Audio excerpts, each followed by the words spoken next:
you know, but there's something in there that you will be good at, whether it's just doing really good work and being very responsive. That's enough to get you, you know, in the forefront and get your name known around, at least in the clients. If it's an insurance client, they'll pass on your name to another adjuster who's got different kinds of cases.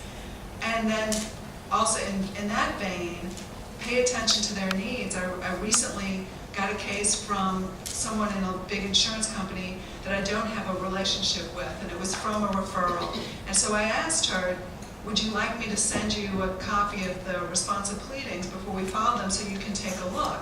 And she seemed almost surprised, and she said, that would be really nice. And so I did. And I think that, you know, if you just, again, you know, work smart and think about what the other person might want. She didn't know me. She got my name from someone else that said, Leanne will, you know, do good work for you. But, you know, when it all said and done, it's going to come back on her if I don't. And so to just give her that comfort level of saying, hey, would you like to take a look at this before I take my first official step for you? If I may, all of us on this panel are in law firm management, whether it's a small firm or a large firm. And in law firm management, there is a huge concern about the downturn in the economy and clients' ability to pay. And so I think that buried in your question was, do you bring in as much business as you can to the firm? And many firms have standards about the kind of business, especially in a downturn economy, they can accept right now. I mean, do you want to do AIG business? I mean, I don't know about you, but I would think a little bit about that before I did. And management is thinking about who can pay on an ongoing basis. Who do we need to let go? We've got to make very, very tough decisions in management right now. Do we put more money in marketing, or do we cut that part of the budget? Do we lay off secretaries? Because young lawyers do their own work. Frankly, I wouldn't know how, but they do. And so these are the very, very tough decisions that have to be made in a time of economic downturn. But I think with that are tremendous opportunities. You know, pick up the Wall Street Journal every day, pick up the Times-Picayune. Look at what kind of industries are going to survive besides bankruptcy. Any of you bankruptcy? Oh my goodness, you can just imagine the influx of work you're going to have. Legal work is very cyclical. And if you watch the Times, I mean, we've been around for some time, and we've seen cyclical changes, and an example is in real estate. I can remember when I was with a law firm where our real estate department was completely laid off. The entire department. There was no work in real estate. There were no closings. There was no capital. There was no money. Now, what did those very smart lawyers go out and do? They probably opened their own shops. They probably figured out, now what can I do in this, you know, with the kind of talent that I have and the kind of experience in it? Well, I can wait 5 years because guess what? Just like the stock market, it's going to come back up. So do you buy now while the stock prices are low so you can ride it on back up? Well, that's what lawyers and law firms have to do. And if you want to be really creative in a downturn economy, and if you have a very patient law firm that can look at the long run, they might let you bring some very creative kinds of business in. Look at the stimulus package that was passed. My goodness, open the newspaper. There are tremendous numbers of projects and deals that are out there. And we just need to be, you know, smart enough and take enough risk to go after them and find them and make it feasible for us to be able to do it. Take some risk in the project if your law firm will let you do that, because it will turn around and you will hopefully get paid. I would just add that if you're in a firm where you're in a department, a section of that where there's been a downturn and there's less work and you're not able to meet your budget requirements, it's really important to understand that there are other departments, practice areas that are high. And rather than for those sections to go out and hire other people to come in to help them, you need to be proactive in your own firm and go and say, look, I just don't have enough to do right now. I'm willing to do whatever you assign, you know, to me, knowing that, you know, I haven't practiced in that area, but, you know, give me some latitude here and I'll try to do the best I can. So, you know, that you're going to have to kind of look at, as Donna says, you know, the market conditions, and you may have to be flexible in, you know, what you're willing to do and how you're willing to do it. We've seen it. She was just laughing when I said I was the oldest one here, and I told her I was 3 years away from Medicare. She goes, oh my God. But And she admitted it. That's the worst part. but it's true. I mean, you see it go up and down at times. And right now, real estate, which was very high, is back down again. But you hate to lose your partners and your good lawyers when they might be doing something else until it rides back up.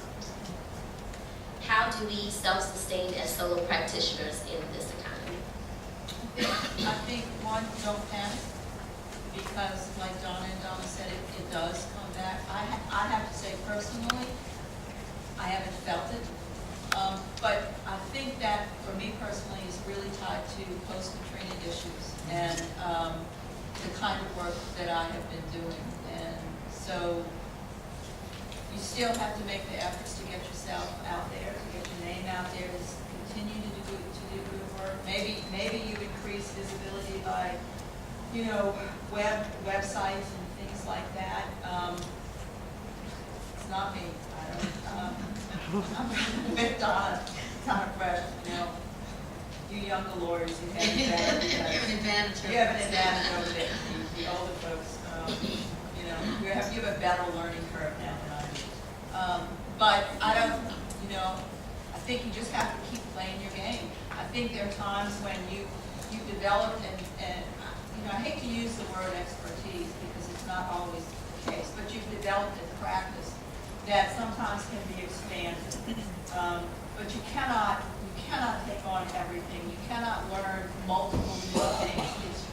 In my opinion, it's just not possible because you end up then becoming less proficient at the things that you were proficient about before. You need to keep up with what you know and recognize that you can spread out in a couple of different ways, but you just can't reinvent yourself as a sole practitioner. I can give you a couple of ideas about some new areas of practice. I jotted these down. New market tax credits. Anybody working in that field? How about hospitality, music, public law? There's a new practice area. It's disaster law. Can you imagine? Who would know better about disaster law than New Orleanians? I mean, we live it, right? I mean, there's just such a world of opportunity out there that we don't know about but can learn about. And once you learn about it, it's esoteric and nobody else knows anything about it. And then all of a sudden, you become the expert, the go-to person, and you got a good enough website that can keep people to find you. Perhaps it's international law. We have one of the largest ports, somehow struggling along. Nonetheless, one of the largest ports in the world is here in New Orleans. How many of you do work involving the port? And I don't just mean litigation, because that again is the low-lying fruit part. I'm talking about the transaction aspects of it. We need to be a more productive society instead of just, sitting on our back legs and being concerned about it and wringing our hands. One of the other speakers in one of the earlier sessions was talking about don't feel sorry for yourself. You've got tremendous potential. I just read a statistic that said that only 7% of mothers between ages 25 and 49 with children under the age of 18 work more than 49 hours a week. Let me tell you something. If you work productive work less than 49 hours a week, you can't make it as a partner. I'm sorry, get real. You can't. All the flex hour policies in the world, and I'm the chair of the Women's Initiative of my firm. Firm-wide, we have over 500 lawyers. We have half the lawyers are women. You can go on flex time, your choice. I don't blame you. I'd love to be on flex time. But guess what? You aren't going to be partner very long. Let's get real about it. And if our male brethren are doing it, and they're doing 50 and 60 hours a week, they're going to make it. We're not. We're going to sit there and wring our hands and say, but I had to pick up the kids from school. Well, you know what? I know I had to pick up my kids from school too. And I had to go to the play, and I had to go to the Christmas Carol thing, and all the rest of it, or they'd be on the psychiatrist's couch.